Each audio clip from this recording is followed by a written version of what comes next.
J'avais un étrange pressentiment concernant ma fille et son mari, alors j'ai prétexté un rendez-vous à l'hôpital pour un contrôle cardiaque de routine. Avant de partir, j'ai caché une petite caméra derrière la photo de famille sur ma bibliothèque. Alors que j'étais assis dans mon 4x4 garé devant la maison, mon voisin Henri a couru vers moi. Il m'a saisi le bras et a chuchoté « Regarde ce qui va se passer à midi. C'est l'heure à laquelle ils viennent toujours. C'est là que tu verras tout. » Quand midi a sonné, j'ai ouvert l'application de la caméra sur mon téléphone et ce que j'ai vu m'a glacé le sang. À 71 ans, diriger une entreprise de BTP à Lyon vous apprend à remarquer des choses que les autres ne voient pas. Et ce mardi matin-là, quand je suis entré dans mon bureau à la maison, quelque chose clochait. Le tiroir du classeur n'était pas complètement fermé. Je le ferme toujours hermétiquement car le bois gonfle avec l'humidité et coince si on le laisse ouvert. Mais là, il était légèrement entrouvert, juste assez pour attirer mon attention. Je me suis approché lentement. Mes bottes ne faisaient aucun bruit sur le parquet. J'ai tiré le tiroir et j'ai regardé à l'intérieur. Les dossiers étaient en désordre. Mes titres de propriété, que je garde toujours devant, classés par date, étaient mélangés. L'acte de propriété du chalet à Megève se trouvait derrière les papiers de la maison de Lyon. Celui de l'appartement à Nice était fourré tout au fond. Quelqu'un avait fouillé dans mes affaires. Je me suis assis dans mon vieux fauteuil en cuir, celui que ma femme Marguerite m'avait offert il y a 20 ans, avant que le cancer ne l'emporte. J'ai regardé autour de la pièce. Les photos de famille sur l'étagère semblaient intactes. La montre à gousset de mon père sur le bureau était à sa place habituelle, mais la petite boîte en bois où je garde mon testament et mes contrats d'assurance était orientée dans la mauvaise direction. Je garde toujours le fermoir face à moi. Là, il faisait face à la fenêtre. J'ai ouvert la boîte. Les papiers étaient là, mais ils avaient été dépliés et repliés. Les plis étaient différents. Quelqu'un les avait lus. Mon cœur s'est mis à battre plus vite. Seules 3 personnes avaient les clés de cette maison. Moi, ma fille Valérie et mon gendre Damien. Valérie avait 42 ans, c'était une agent immobilier au goût de luxe. Damien avait 45 ans, un conseiller financier qui parlait toujours d'investissement et de rendement. Il vivait dans une grande maison dans les Monts d'Or, le genre avec piscine et garage pour 3 voitures, mais je savais qu'il croulait sous les dettes. J'avais vu les relevés de cartes de crédit que Damien avait laissés sur le comptoir de la cuisine à Noël dernier. Je ne voulais pas croire que c'était eux. Valérie était ma fille unique, la petite fille que je portais sur mes épaules au parc de la Tête d'Or. La fille qui a pleuré dans mes bras quand sa mère est morte. La fille à qui j'ai payé l'université et la première voiture.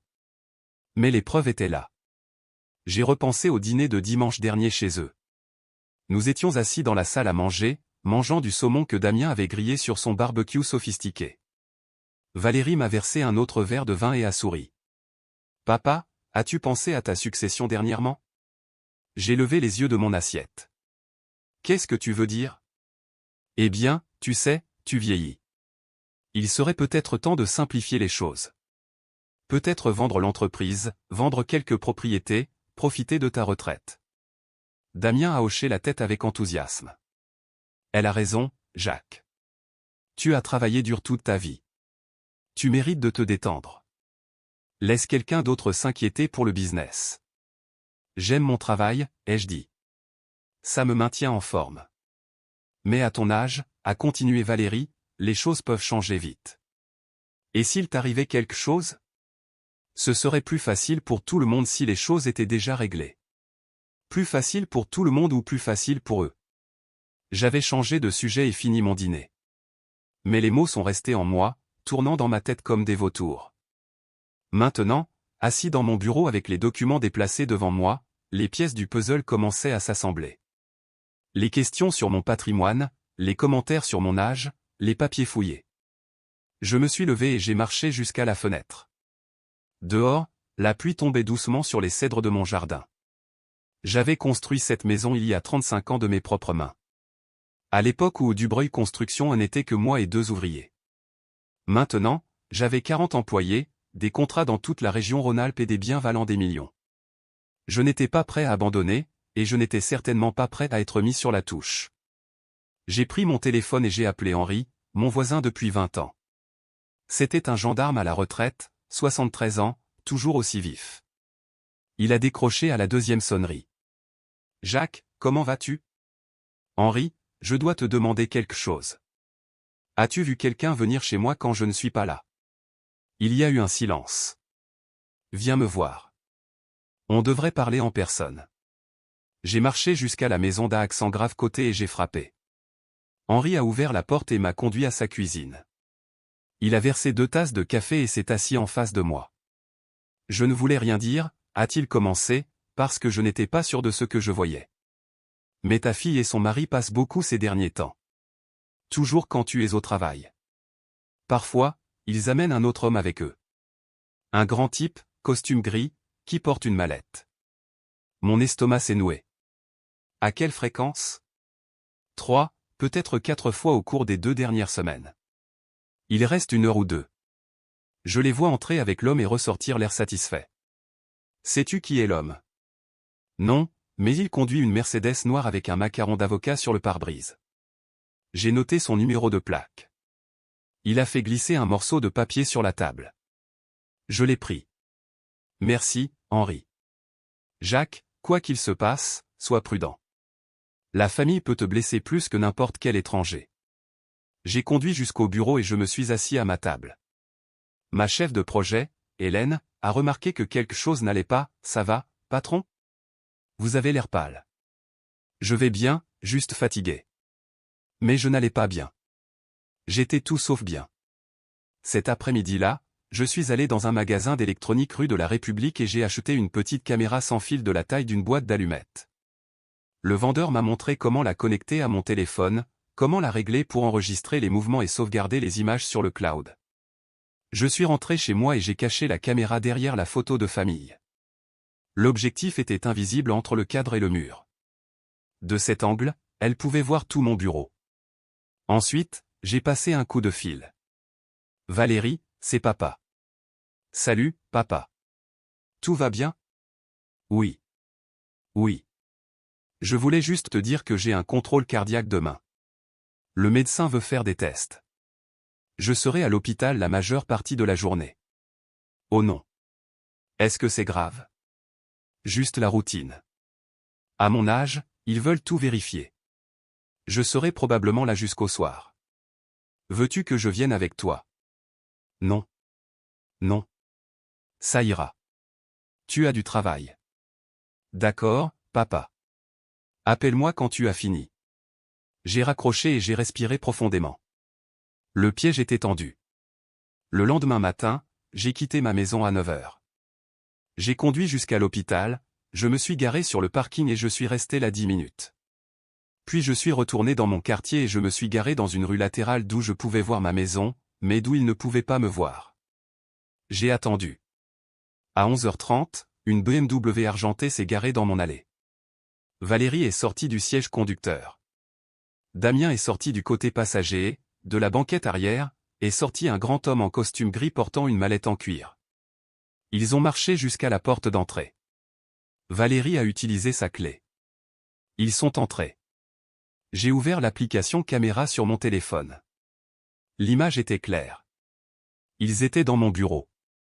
Valérie est allée directement au classeur. Elle a sorti les titres de propriété et les a étalés sur mon bureau.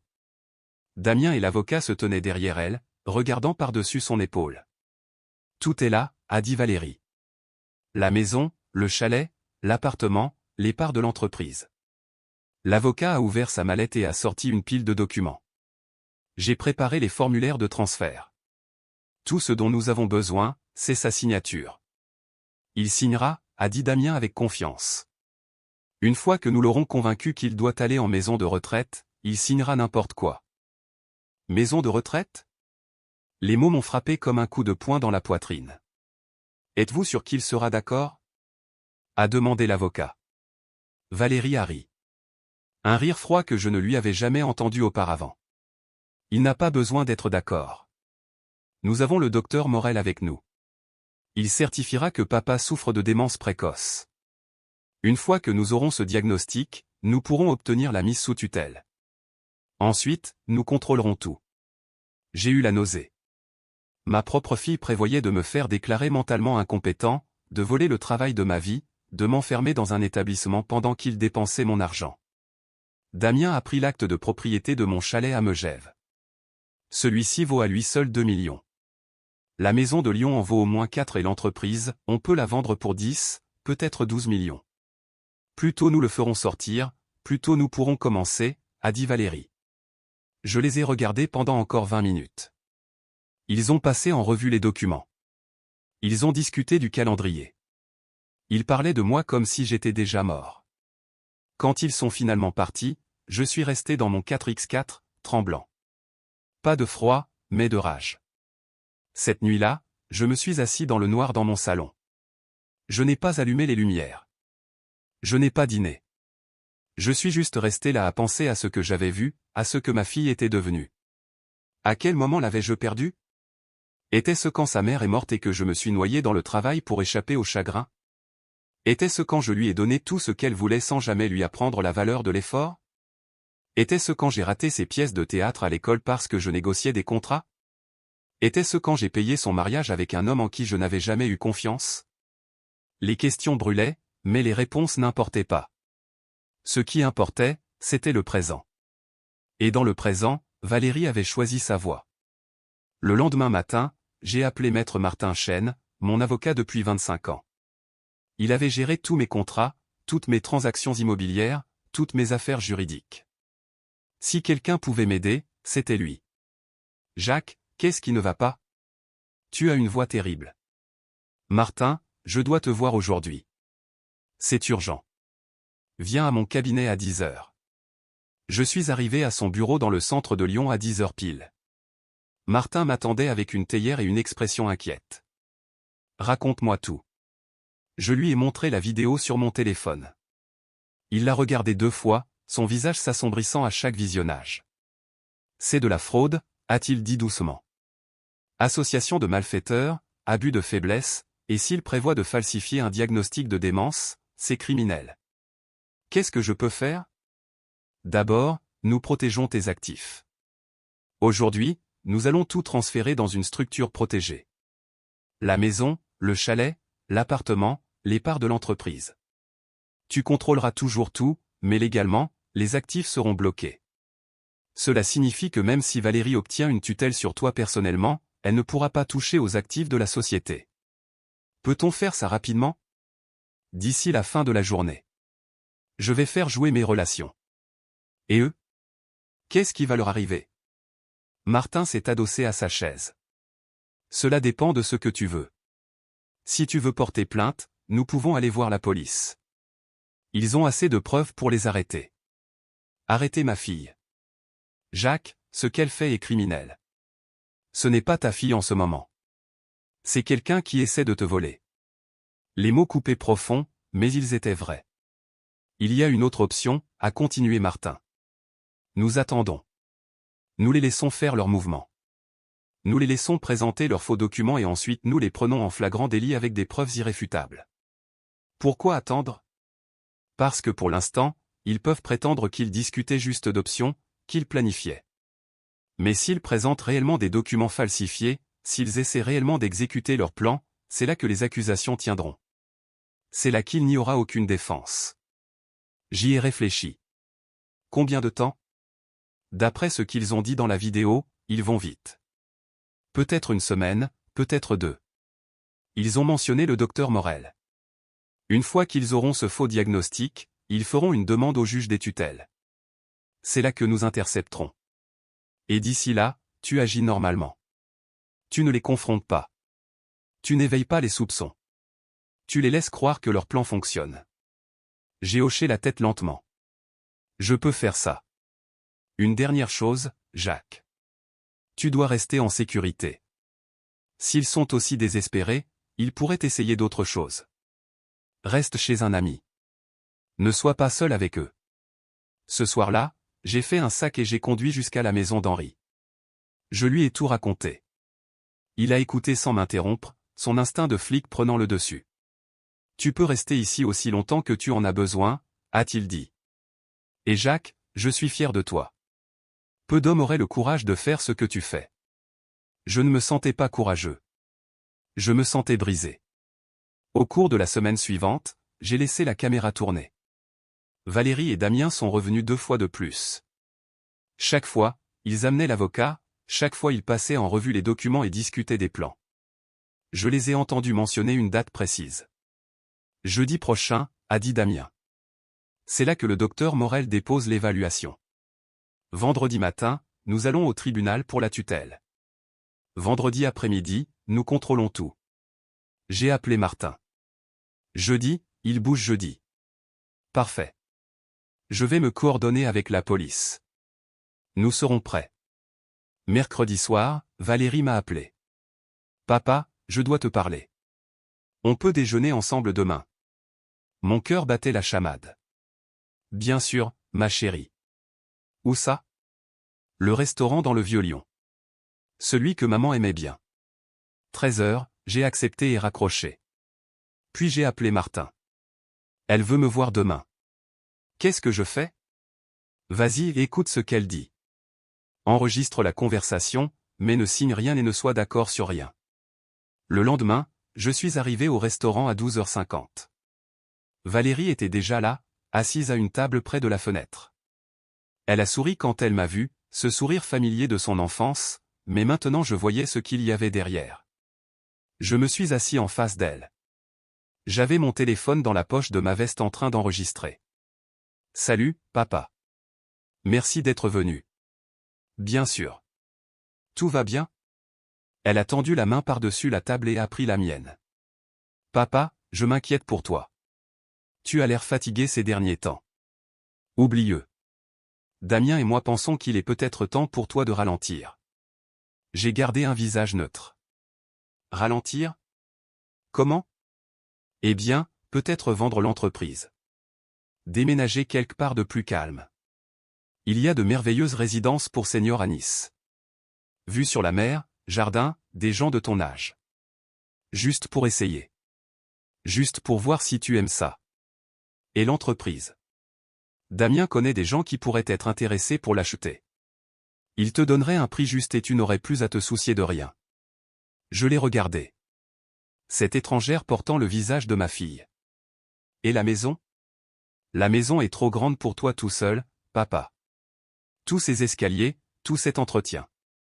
C'est plus logique de la vendre et d'utiliser l'argent pour tes soins. Mes soins. Papa, j'essaie juste de t'aider. Vraiment? Quelque chose a vacillé dans ses yeux. De l'incertitude. Qu'est-ce que tu veux dire?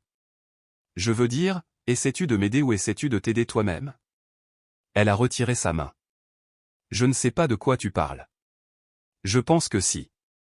Nous nous sommes fixés à travers la table. Le bruit du restaurant s'est estompé en un bruit de fond statique. Papa, tu ne vas pas bien. Tu es confus. C'est pour ça que nous devons prendre des mesures maintenant avant que les choses n'empirent. Quelles mesures, Valérie? Me faire signer le transfert de mes propriétés? M'envoyer en maison de retraite? Faire déclarer par un médecin que je suis incompétent? Son visage est devenu blême. Qui t'a dit ça? Personne ne m'a rien dit. J'ai des yeux. J'ai des oreilles. Et j'ai une caméra dans mon bureau. Pendant un moment, elle n'a pas parlé. Puis son expression a changé. Le masque de la fille aimante s'est fissuré et j'ai vu ce qu'il y avait dessous. Un calcul froid. Très bien, a-t-elle dit, la voix plate. Tu veux faire ça à la dure? On peut faire ça à la dure. Demain matin, tu seras déclaré légalement incapable. Le docteur Morel a déjà déposé son rapport. L'audience au tribunal est à 9h et il n'y a rien que tu puisses faire. Tu ferais vraiment ça à ton propre père? Tu as tellement et tu refuses de partager. Tu continues juste à travailler, à amasser, à tout contrôler. Eh bien, c'est notre tour maintenant.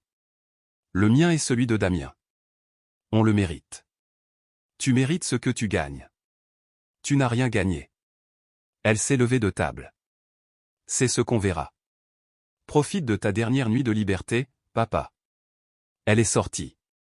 Je suis resté assis seul, fixant mon café intact. Puis j'ai sorti mon téléphone et j'ai appelé Martin. C'est demain à 9h. L'audience. Je sais. J'ai déjà parlé à la police. Ils seront là. Je suis retourné chez Henri et je n'ai pas dormi de la nuit. Je suis resté allongé dans le lit d'Amy à regarder le plafond, pensant à tout ce qui avait mené à ce moment. 47 ans de construction, 35 ans dans cette maison.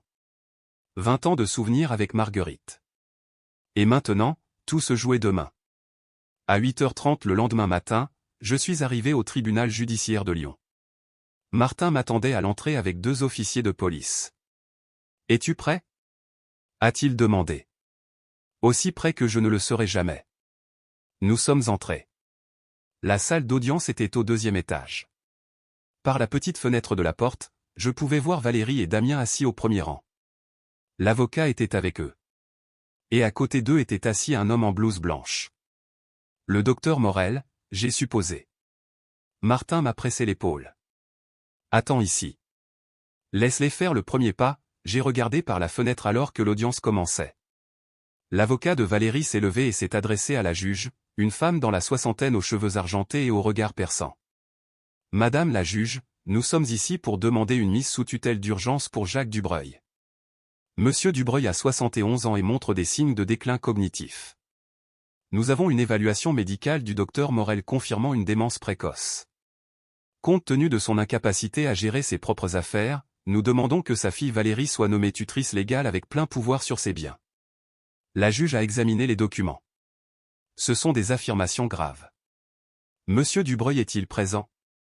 Non, madame la juge. Il n'a pas été informé de cette audience en raison de préoccupations concernant son état mental. C'était mon signal. Martin a poussé les portes de la salle d'audience. Je suis entré derrière lui, suivi par les 2 officiers de police. Madame la juge, a annoncé Martin. Je suis maître Martin Chêne, conseil de Jacques Dubreuil. Monsieur Dubreuil est tout à fait présent, tout à fait compétent, et tout à fait conscient de ce qui se passe ici. Valérie s'est retournée sur son siège. Son visage est devenu blanc. « Qu'est-ce que tu fais là ?» a sifflé Damien. J'ai marché jusqu'au devant de la salle. J'exerce mon droit de me défendre. La juge a haussé un sourcil. C'est hautement irrégulier. Monsieur Dubreuil, êtes-vous représenté? Je le suis, madame la juge. Maître Chêne me représente depuis 25 ans. Martin s'est approché de la barre et a remis un dossier. Madame la juge, je soumets la preuve que cette pétition est basée sur une fraude. L'évaluation médicale du docteur Morel a été falsifiée. Monsieur Dubreuil n'a jamais été examiné par ce médecin. De plus, nous avons des preuves vidéo des requérants conspirant pour voler les actifs de Monsieur Dubreuil via des documents falsifiés et un diagnostic de démence fabriqué. La juge a examiné les documents, son expression s'est durcie. Nous avons également des enregistrements audio de la requérante, Valérie Dubreuil, admettant cette conspiration dans une conversation avec son père hier encore. Valérie s'est levée. C'est ridicule. Il ment. Il est confus. C'est exactement pour ça qu'il a besoin d'un tuteur. La juge a levé la main. Asseyez-vous, mademoiselle Dubreuil. Elle s'est assise. Docteur Morel, a continué la juge. Avez-vous examiné monsieur Dubreuil? Le médecin a bougé, mal à l'aise. J'ai examiné ses dossiers médicaux et fait une évaluation basée sur. L'avez-vous examiné en personne? Pas exactement, mais. C'est un parjure, docteur. Et vous? Elle s'est tournée vers l'avocat de Valérie. Si vous avez sciemment soumis un rapport médical falsifié à ce tribunal, vous risquez des poursuites pénales. L'avocat a commencé à transpirer. Madame la juge, je n'étais pas au courant. Gardez ça pour votre propre procès. La juge s'est tournée vers les officiers de police. Arrêtez ces individus. Escroquerie, tentative d'escroquerie au jugement, abus de faiblesse et faux témoignage. L'un des officiers s'est avancé. Les yeux de Valérie se sont écarquillés. Damien a essayé de bouger vers la porte, mais l'autre officier lui a barré la route. Valérie Dubreuil. Damien Dubreuil. Vous êtes en état d'arrestation. Vous avez le droit de garder le silence. J'ai regardé pendant qu'il passait les menottes à ma fille. Elle pleurait maintenant, le mascara coulant sur ses joues. Papa, s'il te plaît. Je suis désolé. Je ne le pensais pas. S'il te plaît, aide-moi. Je l'ai regardé un long moment. Cette femme qui avait été ma petite fille. Cette femme qui s'était assise au chevet de sa mère et lui avait tenu la main quand elle est morte. Cette femme qui m'avait embrassé sur la joue chaque matin de Noël en disant qu'elle m'aimait. Tu as fait ton choix, Valérie.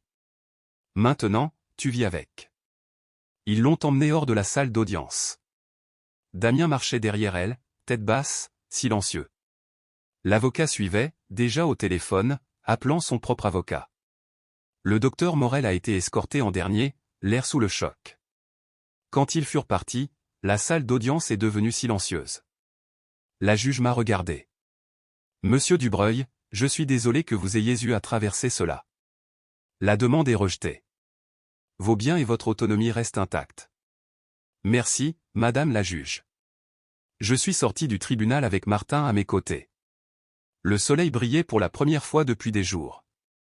La pluie avait cessé. Lyon s'étendait devant moi, belle et indifférente. Comment te sens-tu ? A demandé Martin. Je n'ai pas répondu tout de suite. Je ne savais pas comment je me sentais. Soulagé, triste, vide, en colère, tout cela à la fois. Je viens d'envoyer ma fille en prison. Elle s'est envoyée elle-même en prison, Jacques.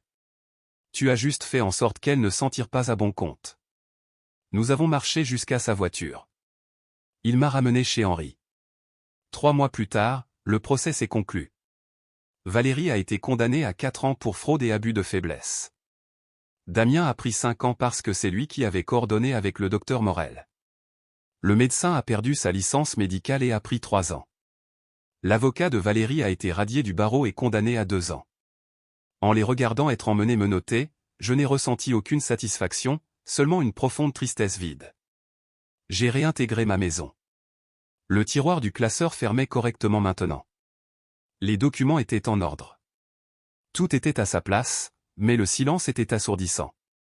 Henri venait tous les soirs pour dîner. Hélène, au bureau, a pris plus de responsabilités, dirigeant l'entreprise pendant que je travaillais moins. J'ai commencé à faire du bénévolat pour une association locale, aidant à construire des logements pour les familles dans le besoin. Cela m'a donné quelque chose à faire, quelque chose qui comptait. 6 mois après la condamnation, j'ai reçu une lettre de la prison venant de Valérie. Je l'ai gardée entre mes mains pendant 3 jours avant de l'ouvrir. Papa, je ne m'attends pas à ce que tu lises ceci. Je ne m'attends pas à ce que tu me pardonnes, mais je dois l'écrire quand même. Je suis désolé. Ces mots semblent petits comparés à ce que j'ai fait, mais ils sont vrais. J'ai passé toute ma vie à penser que tu me devais quelque chose. Que parce que tu travaillais tant, parce que tu ratais des choses, parce que tu n'étais pas toujours là, tu me devais une compensation. Je m'étais convaincu que te prendre des choses n'était pas vraiment du vol. C'était juste récupérer ce qui m'était dû. J'avais tort. Tu as tout construit de tes propres mains. Tu travaillais 80 heures par semaine pour que je puisse avoir une belle vie. Tu as payé mes études, mon mariage, ma maison, et au lieu d'être reconnaissante, je t'en voulais de ne pas en donner plus. Cette rancœur s'est transformée en quelque chose de laid. Damien l'a nourri. Il m'a dit que nous méritions ton argent, que tu étais trop vieux pour l'apprécier, que nous le dépenserions mieux, et je l'ai cru parce que je voulais le croire. Maintenant je suis dans une cellule avec rien d'autre que du temps pour penser. Et je pense à maman, à ce qu'elle dirait si elle voyait ce que je suis devenu. Elle aurait honte. J'ai honte. Je ne t'écris pas pour te demander de me faire sortir. Je sais que tu ne le feras pas. Je ne t'écris pas pour demander de l'argent, des visites ou le pardon. Je t'écris parce que je veux que tu saches que je comprends enfin. Tu m'as appris que les actes ont des conséquences. Je n'avais jamais appris cette leçon jusqu'à maintenant. Prends soin de toi, papa. Je sais que tu le feras. Valérie. J'ai lu la lettre 2 fois. Puis je l'ai pliée et je l'ai mise dans le tiroir de mon bureau. Je n'ai pas répondu.